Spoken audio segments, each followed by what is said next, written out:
All linemen are returning this year, your starters. How does that make your job easier?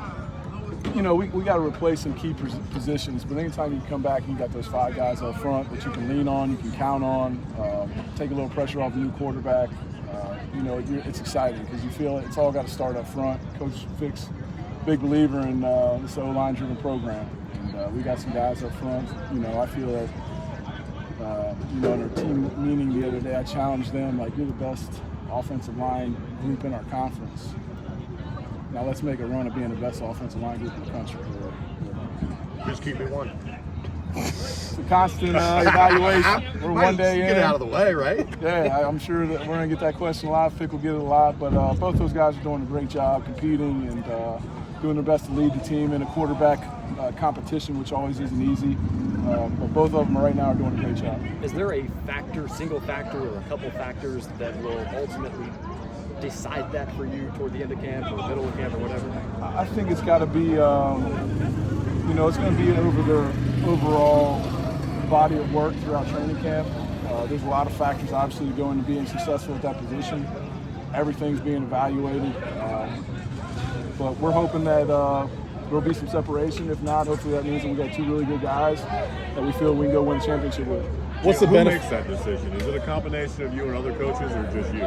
No, that's myself. That's Coach Fickle. You know, I think hopefully when it's all said and done, everybody's sitting on the sidelines. You guys are here every day. Hopefully that's everybody. Arrows are pointing in one direction. It's not that tough a decision. They're really both playing their ass off, and we got to make a tough decision. That means that we've got 2 really good guys, and should feel good about that going into a season. Are you say they're similar? Go ahead.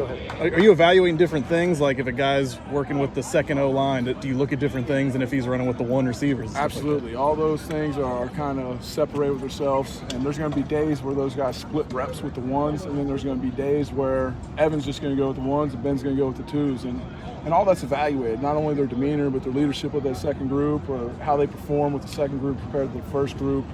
All that stuff's under evaluation and is really calculated and planned out. What about the running back battle? That's another battle that's wide open. They're all over the field. I mean, it's all over the field. It's running back. We got a lot of talented receivers, and everybody wants to be the 2 or 3 that walk out on the field first. So, you know, running back's another big spot. Those guys are constantly getting evaluated. We got to get some guys back healthy to get themselves in the mix. But the guys that are out there running for us right now are doing a good job, and it'd be nice when they can get a little breather and get a couple of those other guys back. How much of a luxury is it right now to have the talent you have so that when a guy goes with the 2s, quarterbacks aren't missing out because there's no drop? That's key, especially at the offensive line group. And, you know, we feel that we've got close to 10 that we can count on and put into the game. And it's not fair to the second quarterback if he's going with the second offensive line group that can't protect him. He doesn't have time to go through his reads and his progressions. So it's critically important. We've all seen what Corey Kiner could do at Roger Bacon. We saw what he did at LSU. What have you seen from him here early on? I'm just as anxious as you. I've seen the same things. I'm waiting to see him do it in red and black. So we're hoping to get Corey healthy. Hopefully early next week we'll get him back and cut him loose and see what he can do. How's Josh Wiley stepped up as a leader amongst the team? Josh has an incredible work ethic. His attitude is contagious. You want to be around him. He works his tail off and leads by example. Easy guy to follow. And obviously he's had a lot of success on the field, and he'll continue to do that for us this season.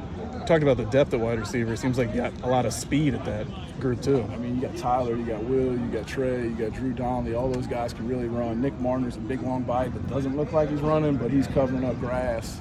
Like I said, there's a lot of competition too there. Like Jaden Thompson, he's the guys out here making plays, and all those guys are vying to be the 1 or 2 or 3 guys that are going to step on the field, given the personnel group first. And it's nice when you got those battles, because at the end of the day, it's going to make your unit better. How difficult when you have a freshman like Quincy Burrows, showed some good stuff today, but there's so many guys in front of him. How do you continue to challenge him and see where he fits? Well, that's Coach Fitt's biggest thing, is we got to continue to develop the young guys. And that's why even if we got to slow down practice or take away a little bit from the 1s and 2s to get those 3s reps and continue to push those guys during the course of training camp, it's easy to say, we don't need to do that. But for those younger guys' development, it's crucial. I mean, Quincy Burrows made a lot of plays out there today. He's going to be a special.